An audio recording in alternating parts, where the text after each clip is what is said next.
They say crime doesn't pay. But of course it does, otherwise people wouldn't do it. Crime can pay, and it can pay a lot. More money than even a person could actually spend in a lifetime. It just so happens that crime often also leads to fines, prison, and/or death. So it's a risky way to make a living. The UN reports that the amount of dirty money that's made through criminal enterprises is between $800 billion and $2 trillion annually. Today, we're going to look at some of the crime world's biggest earners from the near past to the present day. The numbers given are of course estimates, because criminals are not usually in the habit of filing tax returns. But we feel pretty confident in the numbers nonetheless. We'll start with the poorest of these filthy rich criminals and finish with the king of the underworld. Number 12. Se Chi Lop. This Chinese-Canadian man is still in business as we speak. He's sometimes called Asia's El Chapo and is said to be the head of a multinational crime syndicate that goes by the name of Samgor, or the Company. This company controls about 40% of the methamphetamine market in the Asia-Pacific region, but it involves many drug kingpins, from those who own super labs in Myanmar to gangsters who ensure the product travels to its destinations. They traffic other illegal substances too. Many gangs are involved, including Hong Kong triad gangs and Australian outlaws, such as the Comanchero Motorcycle Club. The Japanese Yakuza also have some fingers in this big fat illegal pie. How do we know Se Chi Lop sits in the big seat? Well, that's what cops think. He's said to run this network very professionally. Of course, they deal in violence, but the money is so good the people in the network prefer to run things without trying to draw too much attention to themselves. So how much does the boss have? That's anyone's guess, but word on the street is Samgor is raking in around $17 billion a year. We guess Mr. Se Chi Lop to be a billionaire by now. He's got private jets and doesn't go anywhere without his team of bodyguards, all of them trained in martial arts. He sounds like one of those villains from a James Bond movie, and get this, in just one night in a Macau casino, he lost $66 million. Crime is paying for him, but the cops say it's only a matter of time until he's caught. Number 11. Joaquin El Chapo Guzman. From Asia's El Chapo to the real El Chapo. This former head of the Mexican Sinaloa cartel was at one point the 10th richest man in Mexico and worth $1 billion. He started off as a kid growing marijuana, and then in his later years he became a drug trafficker who moved all kinds of substances. No doubt a lot of drug users in the United States and Europe back in the day had some of his product. He was so big he was compared to some of the world's biggest drug kingpins, and that's why an $8.8 million reward was offered for the information that would lead to his arrest after he escaped from prison the first time. Yeah, the first time. Because as many of you will know, El Chapo got out a second time with the use of tunnels. He's now locked up in the US. Did the drugs stop flooding the US and Europe after that? No, not at all. The drug trade is still flourishing and bodies are still piling up. You can almost hear the criminals in Mexico shouting, "The king is dead! Long live the king!" Someone somewhere has taken over El Chapo's business and is likely deserving to be on this list. Unfortunately, when you take out a kingpin, the princes tend to fight for his place. Number 10. Susumu Ishii. So you're now probably thinking, who? Mr. Ishii might be unknown to you, and you haven't seen the movie about him, but it's thought his net worth was about $1.5 billion. Much of that money was made in crime, since this man was the godfather of the Japanese Inagawa-kai Yakuza gang.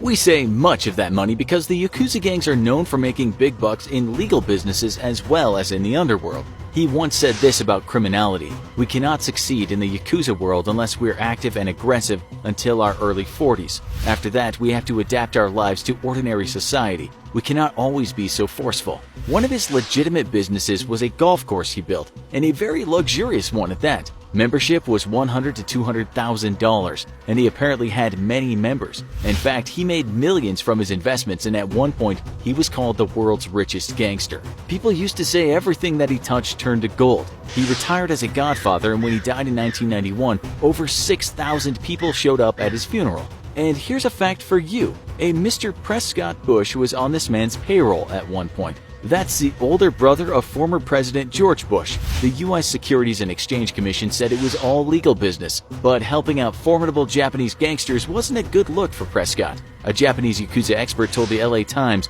being connected to the president's family increases the gang's prestige. Number 9. Griselda Blanco. From the Godfather to a woman known as the Godmother, well, when she was alive. She died in 2012. Back in the 80s and 90s, she helped flood the streets of the USA with the drug called cocaine. Sometimes called the Black Widow, she went from petty crime in Colombia city of Medellin to becoming the godmother. She played a part in a lot of vice that went down in the city of Miami, and she had a violent way of doing business and living life. Hence, she got the name the Black Widow.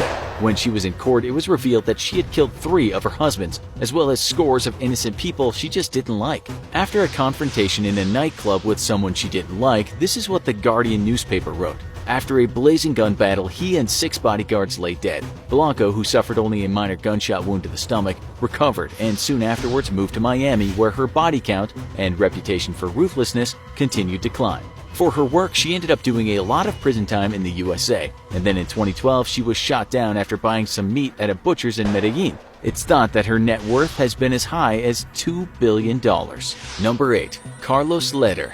The U.S. Department of Justice said this guy was worth about $2.7 billion, which isn't bad considering the fact that he started out in business as a man who dealt in stolen cars in the USA. You might have seen his story depicted in the Johnny Depp movie called Blow. That was about a cocaine smuggler named George Young. He hooked up with Leder, and that's how he met the Medellin cartel and got into cocaine smuggling. The two trafficked hundreds of kilos of Pablo Escobar's white powder into the USA and got incredibly rich doing it. Leder is now 70 years old and lives in a U.S. prison, quite different from the time he pretty much turned an island in the Bahamas into his very own luxury fortress. Number 7.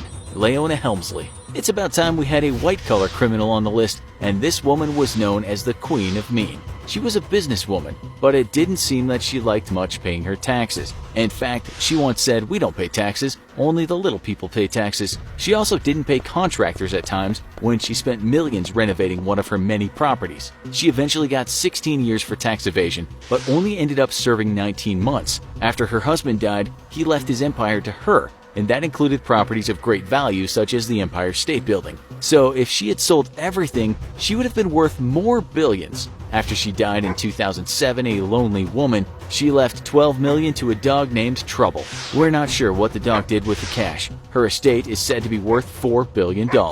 Number 6. Khun Sa.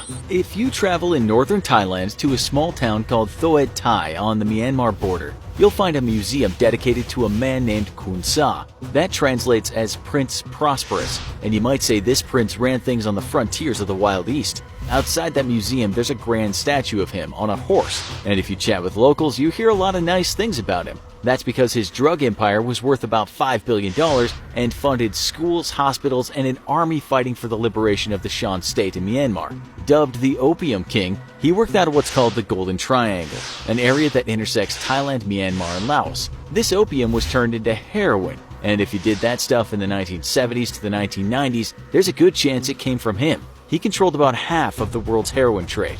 The US detested him, and he was enemy number 1. But how do you arrest a man who commands a large army and can hide out in the hills on the Thai-Burmese border? Even the locals would protect him, so he wasn't an easy man to arrest, not even with a $2 million bounty on his head. That's because he helped the people. In fact, he told the United Nations that he would eradicate his opium crops, but he wanted the UN to invest money in foreign aid. He also asked for money so the people could substitute their crops for other crops, as well as some cash for healthcare and education. Even today, this area is very poverty-stricken. The US said, "No, we don't do deals with drug dealers, that's blackmail." Khun Sa later retired, and while many attempts were made to arrest him, he was never caught. He died an old man. It's thought his net worth was about $5 billion at one point. They still honor him in Thoed Thai, and he's one of the reasons a lot of people have running water and electricity. They didn't see the mini junkies in the streets of London and New York, so he's all good to them.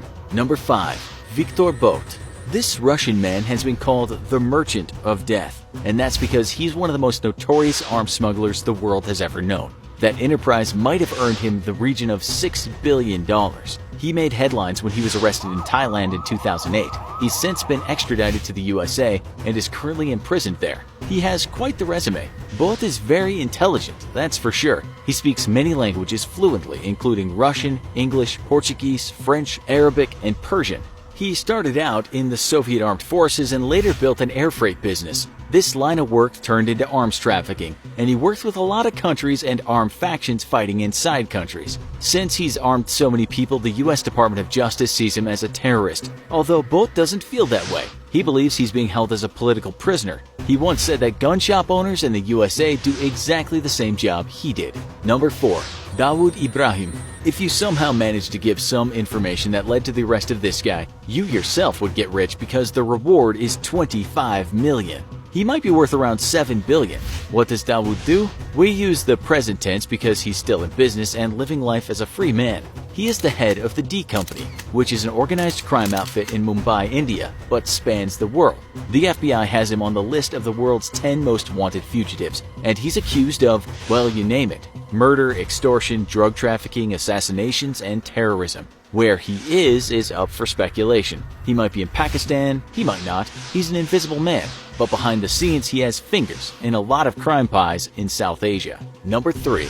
Simeon Mogilevich. This man is in what's sometimes called the Russian Mafia, but he's the boss of bosses, the one and only, and he's a free man in Moscow. The FBI doesn't much like the fact and has called him the most dangerous mobster in the entire world. If we listed all the things he's been accused of in this video, it would be an hour long. But suffice it to say, he is alleged to have committed all the worst kinds of crimes, but on an international scale. What does he get for his enterprises? It's thought about $10 billion. Number 2.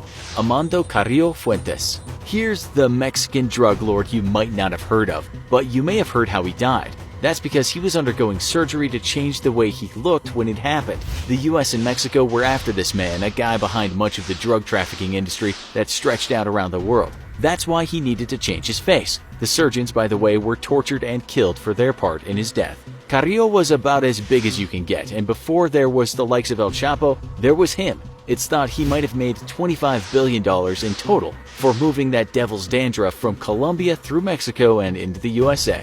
Number 1. Pablo Escobar. There's only one king of cocaine, and he is named Pablo Escobar. He's been dead a long time, but still runs things on Netflix. We expect many of you feel you know him very well because he's the drug trafficker we can't stop making movies and TV shows about. Escobar founded the notorious Medellin cartel in the 70s and 80s, and he moved tons of cocaine into the United States. That earned him in the region of $30 billion, making him one of the richest people in the world.